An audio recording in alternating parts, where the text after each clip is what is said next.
Welcome to a special episode of the Tokens podcast. Today, focused on this new concept of a crypto treasury company. I have with me Zack Shapiro, managing partner at Rains, a crypto-focused law firm based in New York City, and Cosmo Jiang, a partner at Pantera Capital, the first institutional asset manager focused on crypto. So we're going to start diving right into this and talk about a bit about the history and background of crypto treasury companies, which, if I understand correct, started with Michael Saylor and MicroStrategy, and him loading up his balance sheet with Bitcoin. Maybe Cosmo, you can take me back and give a bit of a perspective of what happened there. Yeah, definitely. No, thanks for having me. The Going back to the historical context of what's happened, MicroStrategy was the first one to launch a digital asset treasury. A digital asset treasury is a company that its goal is to accumulate as much tokens as it can, or digital assets can, on its balance sheet, and that's how it delivers shareholder value. MicroStrategy went all in on accumulating Bitcoin. I think I used to lovingly calling it just like Bitcoin in a box, right? And that's literally what it is. It's Bitcoin in a box, and their goal is to accumulate as much Bitcoin as you can in that box. The various tools that have become available to them over time include financial engineering levers such as issuing stock into the market or issuing convertible debt or preferreds, and all those proceeds are then used to go buy more Bitcoin in a per share accretive way, creating shareholder value. Um, MicroStrategy is the first to do this. They changed their business model in 2020 to do this. And then no one really followed in their footsteps until 2024, after seeing really the first boom or the first bust and then boom coming out of the 2022 sell-off. People realized that, wow, there really is something sustainable here. MicroStrategy is traded at over time on average at least 2x its net asset value. So in other words, if MicroStrategy today owns about $50 billion of Bitcoin, their company is valued at 100. So it's valued at two times the value of its balance sheet. And people came to realize that there are many reasons why this might be sustainable, which I'm sure we'll get into. Uh, with that in mind, Metaplanet, which is a company in Japan, decided to try the same thing doing Bitcoin in Japan. And so they launched a Bitcoin treasury strategy, and that has become a huge success as well, with enormous stock performance out of Metaplanet over the last 2 years. We've then seen a few other test cases in a few other countries, including Canada, but nothing really showed up in the US until recently. I had personally done a lot of work into understanding why these exist, why they persist, why some countries work and don't. It just always struck me that the magic of why MicroStrategy really works is a lot due to the success and the liquidity and depth of the US capital markets. And so no wonder these other countries just can't see the same level of success. And so back in early April, we were pitched by a company called DeFi Development Corp to do a Solana treasury company here in the US. There was a lot of work that went into that initial underwriting. We made what at the time was an extraordinarily non-consensus bet on trying to do something like MicroStrategy here in the US, and it really took off with great success. And since then, we've seen a huge flourishing of a lot of people that saw that success and are trying to do the same thing as Yeah, well. I'm sure we'll explore the other types of digital assets that are going into this. But back to the mechanics, and you touched briefly upon like the debt strategy. Maybe just kind of focusing on that. What are the most interesting ways that MicroStrategy did this, and how does that all work? Yeah. I think the main tools that they've used so far are an ATM, which is when they issue and sell common stock into the market. The second is convertible debt, and the third is the preferred share issuance. All these are ways for a company to raise capital. An ATM program is when a company goes out into the market and sells stock into the market in order to raise capital. The reason why that makes sense, and that's been by far the largest driver for all these companies that are doing digital asset treasuries. Right. The reason that works is if you trade at two times your NAV, which MicroStrategy does, that means for every share of stock, you can buy two share equivalent of Bitcoin, right? Because your stock is valued at two times your NAV. And so in that way, it's very, very accretive, right? If you have a dollar, if your company is worth $2 and you have a dollar of Bitcoin, if you raise another $2, all of a sudden you have $4 company worth $3 of Bitcoin. And so that's extremely accretive for people, and you're increasing your Bitcoin per share. And And so the also ATM cheap has debt been is also a big part of this, right? yeah. But certainly the biggest part has been the ATM, the common share issuance. The next step that the evolution was the issuance of convertible debt. Convertible debt is really, you should really think of it as selling a call option against yourself.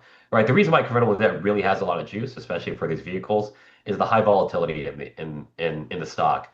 The more volatility there is in your stock, the more the option value there is in a convertible debt. If you break apart what convertible debt is, it's effectively a debt instrument plus a call option.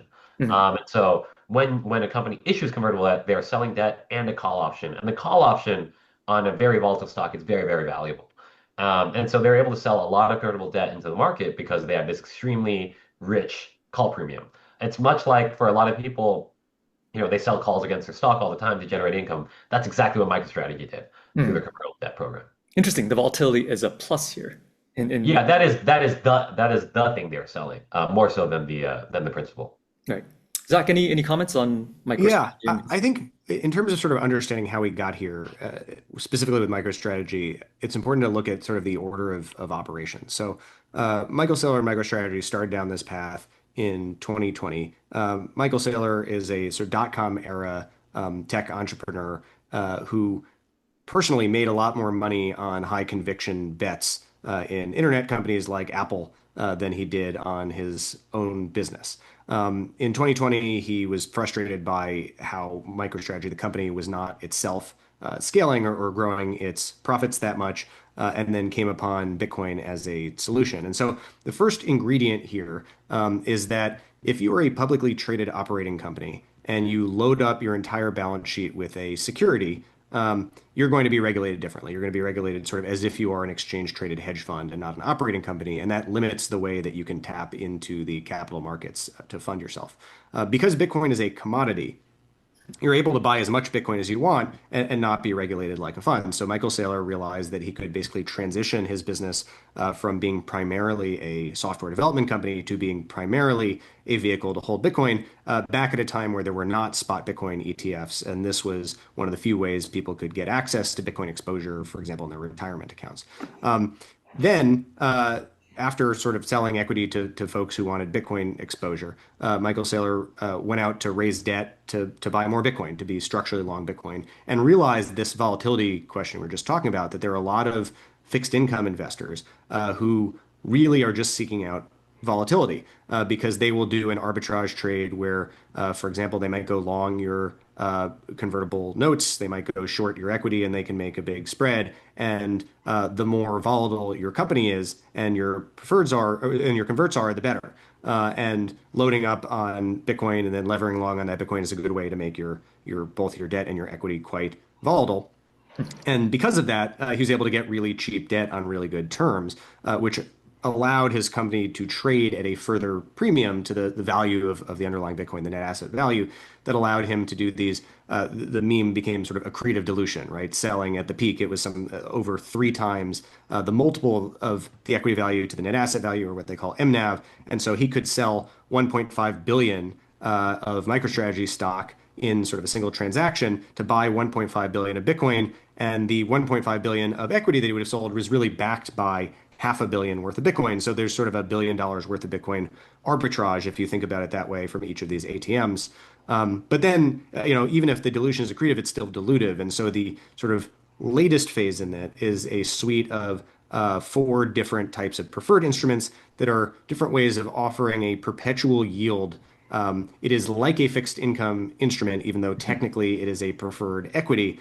And it is sort of premised on the belief that Bitcoin will grow at a rate that exceeds even well above market yield. And so the latest preferred instrument is pegged to about a 9% Mhm. dividend-like yield. And as long as Bitcoin does better than 9% per year, this is something that MicroStrategy can issue that Yep. is less dilutive than doing these ATM offerings, but can be used to buy Bitcoin There's and definitely create value. interesting instruments. I'm curious about the purpose of all this, and we talked. Here we're talking about like TradFi debt and talking to TradFi like markets. Is that the real driver here? Are these vehicles the way by which TradFi really accesses crypto? Like, what's the point here besides an interesting financial arb? Well, interesting financial opportunities is what created all of capitalism. Of And so course. I do think that's like the core Mhm. of why it is interesting. But for sure, I think the other part is uh, like the there it does speak to the fact that there is this large untapped excess demand for digital asset exposure in the equity markets Mhm. from people who don't want to or can't by mandate touch on the on-chain, token land. And so I mean, it's not just digital asset treasuries, although they're one of the huge hallmarks of it, but clearly the reaction we've seen in the price performance of Coinbase and Robinhood or Circle out of the Mhm. IPO and the digital asset treasury companies just really speaks to how underweight equity portfolio managers feel to digital assets and looking for ways to get that exposure. We're talking about like institutional asset managers. Yep. Uh, If you look at MicroStrategy's top 10 holders, it's some of the largest like true institutional allocators in the world. Capital Group, the top five holder. Capital Group is the largest mutual fund, actively managed mutual fund in the U.S. Norges, the Norwegian Sovereign Wealth Fund, multi-hundred billion dollar sovereign wealth fund that owns mhm. top 10 holder of MicroStrategy. It is legitimately large, fundamental value-oriented institutions that own MicroStrategy. And even today, these institutions have access have difficulty just buying Bitcoin It's or two things. I don't think it's just an access point. I think a lot of people believe it's only an access point, but if that were true, when the ETFs launched, then this should have gone away. But it didn't. It persisted. And so it really, requires you to ask why. And it comes down to what is this business? The reason why digital asset treasury are interesting is because it is possible to own more Bitcoin by owning MicroStrategy than just buying Bitcoin spot. And the rough math is, if you were to go buy MicroStrategy today at 2 times NAV, you get half a Bitcoin instead of buying one Bitcoin. Sounds like stupid, right? But the reality is, if MicroStrategy can pull all these financial levers over time and acquire Bitcoin in a creative way, if they grow their Bitcoin per share at 50% a year for 2 years, at the end of 2 years, you have 1.1 Bitcoin instead of one if you had bought spot. And indeed, last year they grew their Bitcoin per share by 75%. This year they've grown by 30%. So factually, you own more Bitcoin if you had bought MicroStrategy at the beginning of Mhm. 2024 than buying Bitcoin ETF. And so people are seeing that, doing the math, and realizing the power of the business model that actually it's not just an access thing. There is a fundamental value reason to buy this over spot. Very cool. And you touched upon this before, the current landscape you mentioned, Metaplanet and others. Are we proceeding along two axes here with different geographies coming into the mix as well as different assets? How is that kind of playing out? Yeah, for sure. We're seeing, as is the case, excess returns drives incremental competition, as you see with any new industry. And as incremental competition comes in, you're forced to think more creatively and try to do things that people haven't done before. And we are, all this started with Bitcoin, of course, and then we started this wave with Solana and then ETH. And now we're seeing a lot more teams stretch out into other assets, whether it's the longer tail of assets here in the US or internationally where the markets are still yet untapped, trying to recreate that success. Mhm. And is anyone doing multi-assets, or is each treasury really just focused on it, or is it just a mixed? There's definitely been some that are multi-asset. The largest one here in the U.S. is called is this company called Reserve One. The ticker is NBEV. They're going through a de-SPAC, but their goal is to create the digital asset treasury equivalent of the U.S. digital asset reserve, right? So as Bitcoin, ETH, Cardano, Ripple, Solana, sort of in a mirror of what the U.S. digital asset reserve is going to be. So we're seeing some experience multi-asset. Mhm. They haven't seen as much excitement or traction as the single asset ones because I think the single asset ones are just naturally easier to understand and Yep. digest. But I would expect that some of these could be really interesting over time. And a lot of these companies are just forming or they're coming in on the market via merger. What's the process of like me as an investor kind of getting into one and at what stage? Yeah, look, the primary there's been two primary market structures for which these companies are formed. The first is via a de-SPAC, so find an empty shell SPAC and create this company and merge into it. The other is via reverse takeover or a reverse merger into a pipe into a small existing public company. Um, Generally, this means you're raising a $200 million private placement and putting it into a publicly traded company that's somewhere in $5-10 million market cap, so that pro forma, clearly the digital asset treasury far outweighs the size of the original operating company. Those are the two most common structures. Investors that help put these things together, like ourselves, we're part of that private placement, that initial seed round to get the company going. Of And then 100 million or so, you said? yeah, a lot of these deals range from 100 million to up to $1 billion plus. So the Mhm. range is quite wide, and some of them are very large deals. We're generally pretty large participants. And then so that's one way to get in. And then otherwise, anyone can buy these on the open market and participate in the value creation in the open market. Mhm. And what are the advantages of getting in? Obviously, before in on the earlier side of things, the upside of that, and what's the mechanic? What are the mechanics there? Yeah, for sure. They're two very different access methods, right? One is via a private deal, and so generally, they're looking for when these groups are putting together deals, they're looking for institutional investors that they think are strategic, or at least have the capital to support them in creating this digital asset treasury. Uh, and we have a fund that's dedicated to doing stuff like that, as well as investing out of our existing funds that do those types of deals. Um, So Generally, you have those a are new fund that's dedicated to seeding these deals.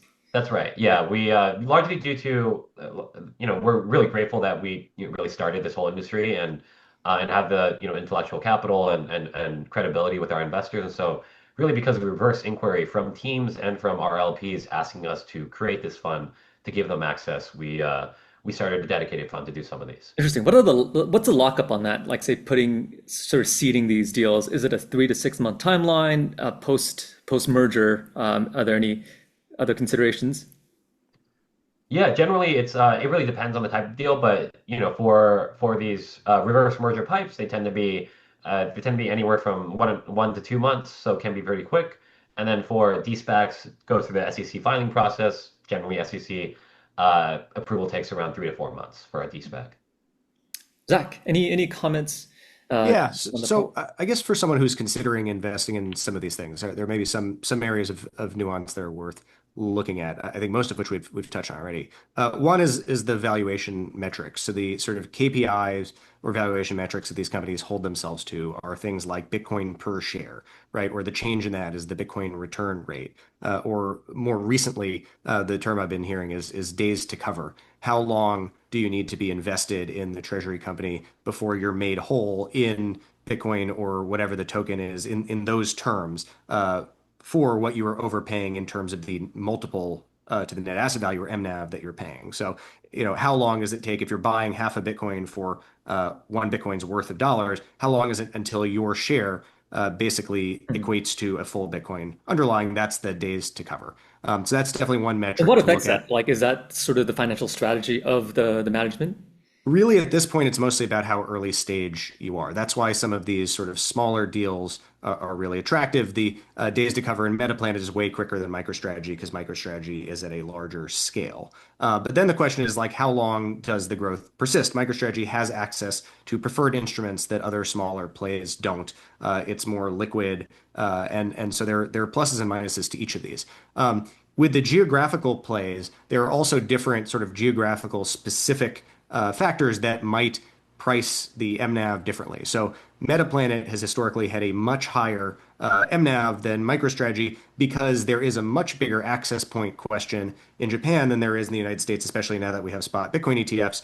There's really bad tax treatment on capital gains on Bitcoin. And so there's a little bit of sort of an arbitrage on holding Metaplanet stock as opposed to Bitcoin in Japan that adds value into the stock and is priced into how Metaplanet shares trade. And they're sort of equivalent things for different jurisdictions. In terms of the early stage investment, even the sort of pipe style transactions, some of them will have what's called like a promote vehicle. In addition to the pipe investment, there will be a different sort of blank entity that's merged into the target already NASDAQ traded company that basically acts as compensation for the sponsors of the deal. So if you're investing in the private version of these transactions, you'll want to look at the pro forma.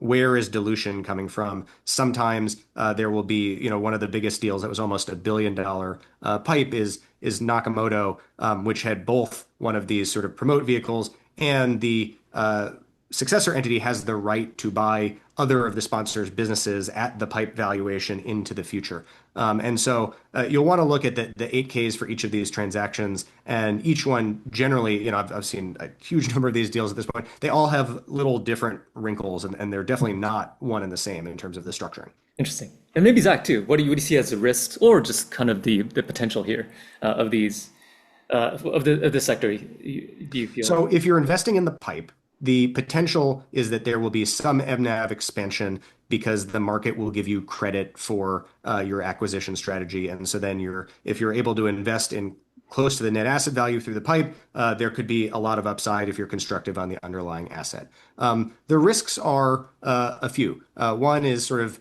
execution risk. If you have a team that doesn't know what they're doing, they take on more debt specifically than the company can bear, that could cause the company to fail. There could be risks with the NASDAQ traded entity that you're merging into, right? If you're buying a healthcare company and that healthcare company defrauded the government and there could be a class action lawsuit, that could be a problem. There's one of these treasury companies called Genius AI that had a federal court pause their ability to do ATM offerings for months because of a weird business deal in Kazakhstan that the entity had done way before it was a Bitcoin treasury company. There could be market risks. There could be regulatory risks that the SEC changes the rules at some point and says, you know what, we're going to close this sort of loophole that allows you to fill up a balance sheet with commodities. If you're investing in a digital asset treasury company for something other than Bitcoin and ETH, there's a risk that the SEC or a class action lawsuit could say, actually, these things are securities. And so, it really depends on the type of deal. And the smaller digital asset treasury companies are more volatile. If you're looking for a lot of sort of shorter term upside, that might be a more interesting play. If you believe in this trend long term as a way that like the crypto markets are going to capitalize, then something more established like MicroStrategy that is well capitalized, debt to equity that has access to more interesting like preferred vehicles, that might be more attractive. Great. No, I'll turn the same question over to Cosmo and your guys' view on like this over the next like 5 years. Do you feel that these treasury companies are going to be their mainstay in the way for institutional investors to continue tapping into the digital asset market? Yeah, I mean, I do think these are, we're seeing the genesis of a whole new set of companies that I think will be very value creating over time. Now, that said, I do think with the genesis of any new creation of companies, there will be some losers and some winners. But I do think there will be some very, very large winners across at least the large assets. And it's something that, people should at least seriously consider and learn about and, make your own choice on whether to invest in. But we are actively investing. Great, fantastic. No, I appreciate the conversation, guys, and I'll drop everyone's contact info in case anyone's interested in following up, but appreciate the time. Awesome. Take care, Thanks. guys. Great. Thank you. Mhm.